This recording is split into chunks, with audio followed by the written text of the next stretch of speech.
Hi friends, welcome back to the channel. If you're new here, my name is Vanessa and I share all things faith-filled family living, homeschooling, and Montessori-inspired education.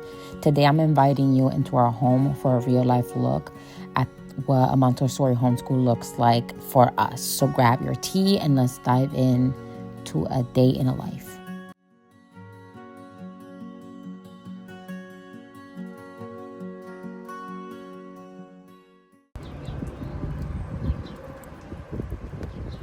We usually start our day in the morning and predictable. The Montessori philosophy values independence.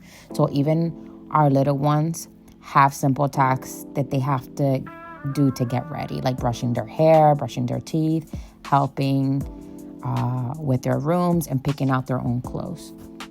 These practical life activities are first thing in the day. These are real life tasks that build focus, confidence, and coordination. And Montessori isn't just about the materials, it's about life itself being the curriculum. Right now, I'm preparing for a bee-themed unit study, and I wanted to show you some of the resources that I am using across all subject Montessori style. Starting with The Nature Anatomy by Julia Rothman. It is one of my favorite resources. It's beautifully illustrated and is full of rich information. We're using the Anatomy of a Bee page as an inspiration for our nature journals. The kids will observe and draw, and I will help them label their own bees using what they've learned. To help us connect ideas, we're also looking into the book The Wonders of Nature. There's a gorgeous image of a flower with pollen. It's a poppy flower with pollen that ties in perfectly as we get into studying about pollination and the bee's role in nature. For more detailed information, I'm loving Buzz Bee by National Geographic Kids. The high quality pictures and the fun fact make it super engaging for young learners.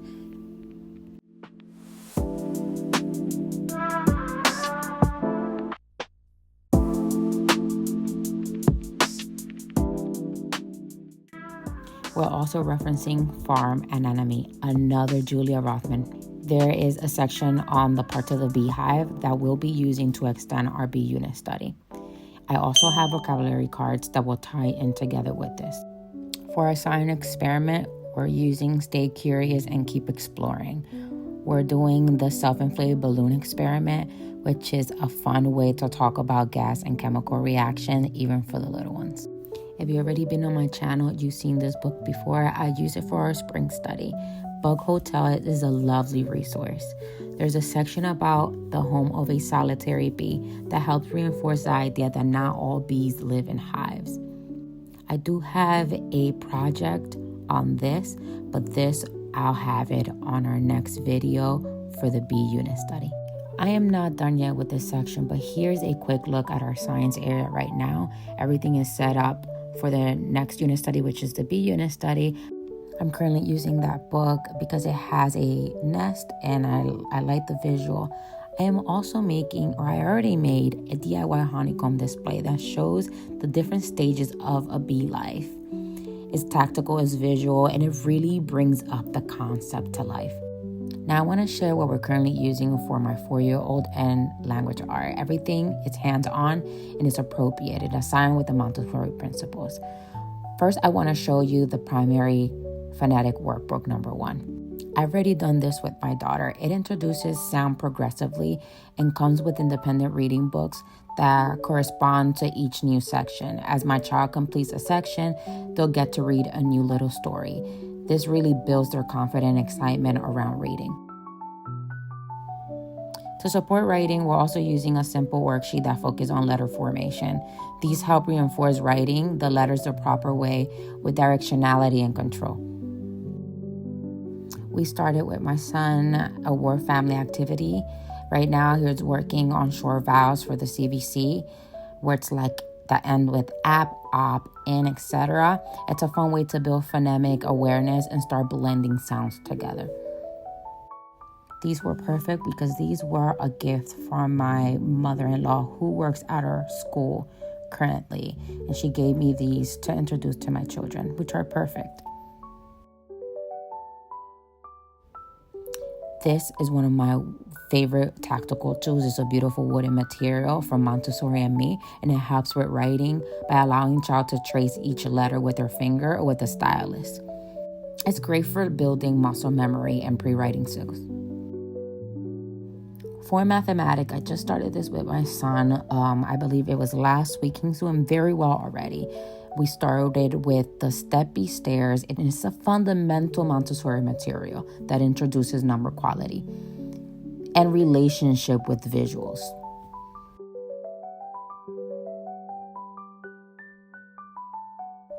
From there, we are using the sandpaper numbers for number formation and counters to build one-on-one correspondence. I love this because it helps them truly internalize what numbers truly mean. It helps them tie in the number symbol with the number quantity. Now let's take a look at what I'm currently using with my 5-year-old. She is slightly a different stage, so we're building fundamental skills, gradually introducing more abstract concepts. So she is working the primary phonetic book 2, and she's already on her 3rd book in the series. Each new section again introduces more advanced phonetic patterns. This book also includes an opportunity for writing. Along with this, I also include opportunity for writing. So she works on her name. She works through tracing, copy work, building sentences, and more. For math, we are using golden bead material. We're working on early addition equations, and she's already started the concept of subtraction. She's learning about exchanging, like using 10 units and exchanging them for a 10 bar. We are currently working on the bank game activity for this, which makes math collaborative and fun. It really helps reinforce place value in a way that is active and memorable. I also have the addition chart, which gives her a visual and a tactical way to internalize math facts. We've been finishing up on our unit studies on invertebrate by focusing on earthworms. We've done simple observations, nature journaling, and hands-on exploration. It's a great bridge topic as we transition into our upcoming B unit study. So for Spanish lessons, I am keeping it simple with consistent theme cards. I'm reviewing fruits, vegetables, and different forms of land, air, and water transportation. Spanish is our second language here at home. It's my first language, so it's important for my children to learn Spanish. I take out Mondays as our Spanish day, where we focus on speaking to my children Spanish all day. And I also make sure that I introduce books to my children that are Spanish completely. I want them to speak proper Spanish, and the best way to introduce the language is through speaking and interaction. So we're not only having flashcards, but reading and speaking to them as well. So that's very important, and that's what we're doing right now for our Spanish lesson. Also, if you're interested in any of these printables, I will leave the links down below for the stuff that I am currently using. For botany, we are reviewing the parts of a plant using 3-part cards. These just help reinforce vocabulary and sequencing and the beauty of nature's design. This is self-paced and hands-on. One resource we added to our homeschool is this wonderful book called Body Boundaries Make Me Stronger by Elizabeth Cole. It opens up a gentle conversation about personal space and emotional safety in a way that kids can understand and relate to.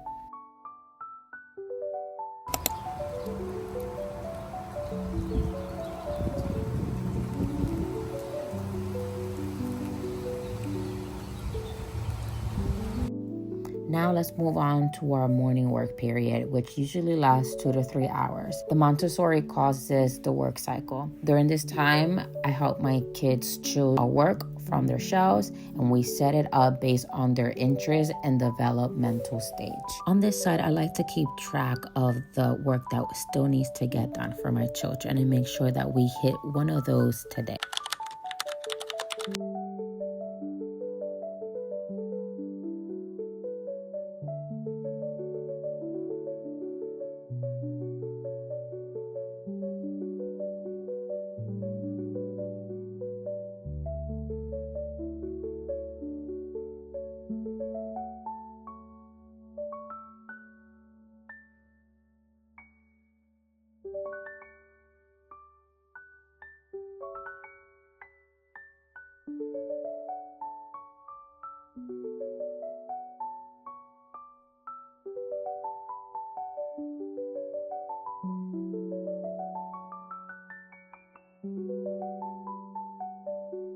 And of course, we start with practical life. My children wanted to help with breakfast, so right now they're just making a simple peanut butter and jelly sandwich. Now, the most important part of our day, worship and Bible study. Of course, we start off with worship. I want my children to know the importance of worship and praise. And of course, we don't wait for church to teach that. I teach that at home.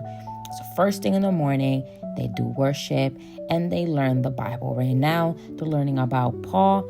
And as they worship and continue to listen to the lesson on Paul, I like to go over my notes and I do a reverse planning. I have an idea what I want to do that day, but I'll only jot it down once I know we've completed that task.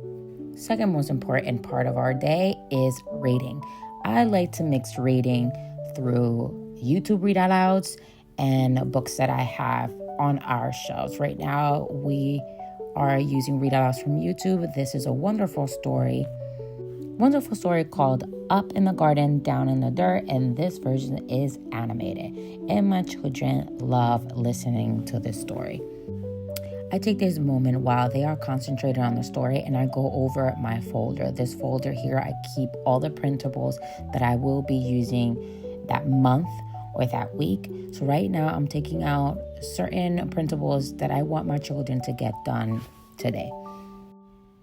For my 5-year-old, I have this subtraction sheet that she's going to be going over. And for my 4-year-old, I have this writing worksheet that he's going to work on today, tracing numbers.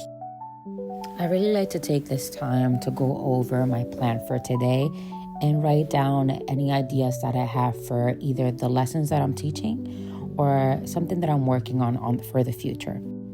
Since I'm putting together a few unit studies, I have a list here of the things that I need to get done, materials that I have to buy, and also materials that I have to take out from storage. Here I also am going over the unit studies that I'm currently making for my Teachers Pay Teachers website.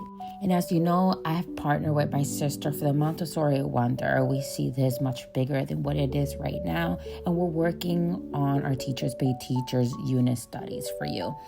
Before I continue, I wanted to give you a little sneak peek of what we are working on next. A brand new geographic unit study focus on the North American continent. This unit study will include hands-on learning materials, 3-part cards, cultural studies, and simple map work tailored for young learners. So I'm excited about it and how it's coming together. I'll be sharing a walkthrough in our upcoming video, so be sure that you subscribe and you hit the bell so you don't miss it. And for those of you using my printable resources, this unit will also be available soon on my Teachers Pay Teachers store.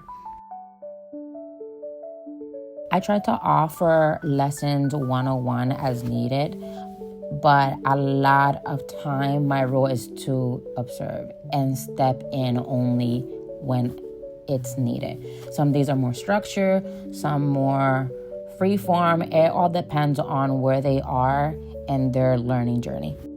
Because this is my 4-year-old's first time, of course I'm going to be walking him through every step of the way. Right now he's working on sight words, and the sight words are colors only. So he's matching the name with the color by coloring each single crayon.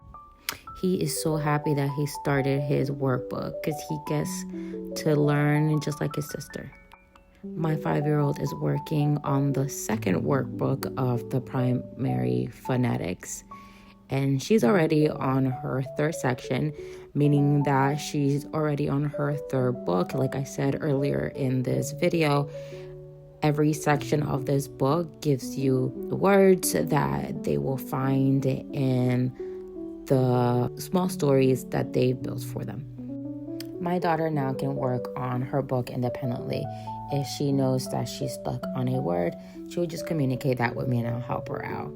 But for my son, because this is introduction, it takes a little bit of time to get to know how to read. So for him, I am going to be more present than my daughter. It is challenging teaching 2 kids 2 different subjects. So what I like to do is when my daughter is working on something independently, I use that time to spend hands-on with my son. Right now, we are currently working on the pink material. And since he's only an introduction, he'll be here for a long time. I like to use that. And same thing, if my daughter needs time, I make sure that when my son is working independently, I am one-on-one spending that time with my daughter.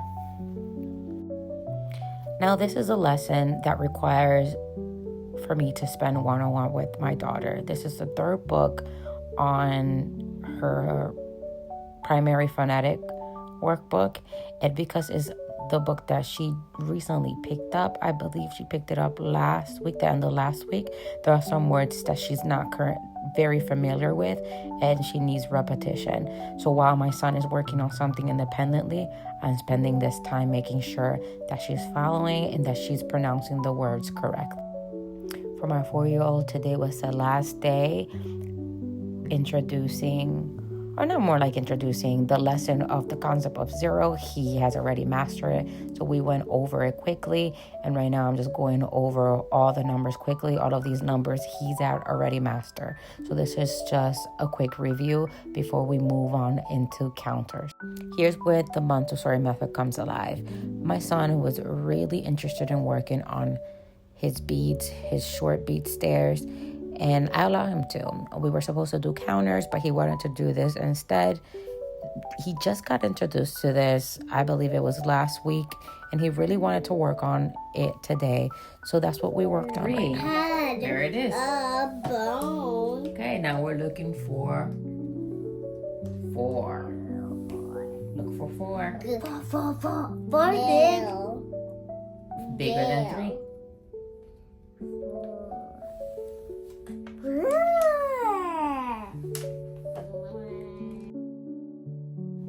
Now that my son is independently working on his writing, I am focusing one-on-one with my daughter on subtraction.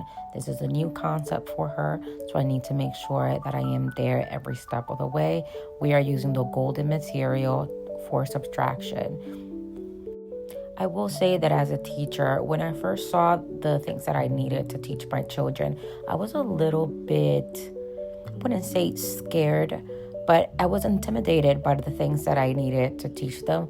But the Montessori way has really helped me teach more complicated lessons to children, because I learned through teaching my children that math and reading are very complicated, and sometimes it takes longer than what you think for them to grasp the concept. But once they understand it, they really, really run, they really thrive. The Montessori way of teaching, the hands-on way, it really helps children to understand difficult concepts. And I really enjoy teaching the Montessori way. I would not change this way or this method for any other method.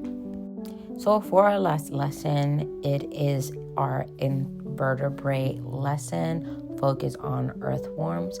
And right now they are using their nature journal to draw what they see. Thank you for spending time with us today. I hope that this video encourage and inspire you to your homeschool journey. Until next time, keep learning, keep growing. I'll see you soon.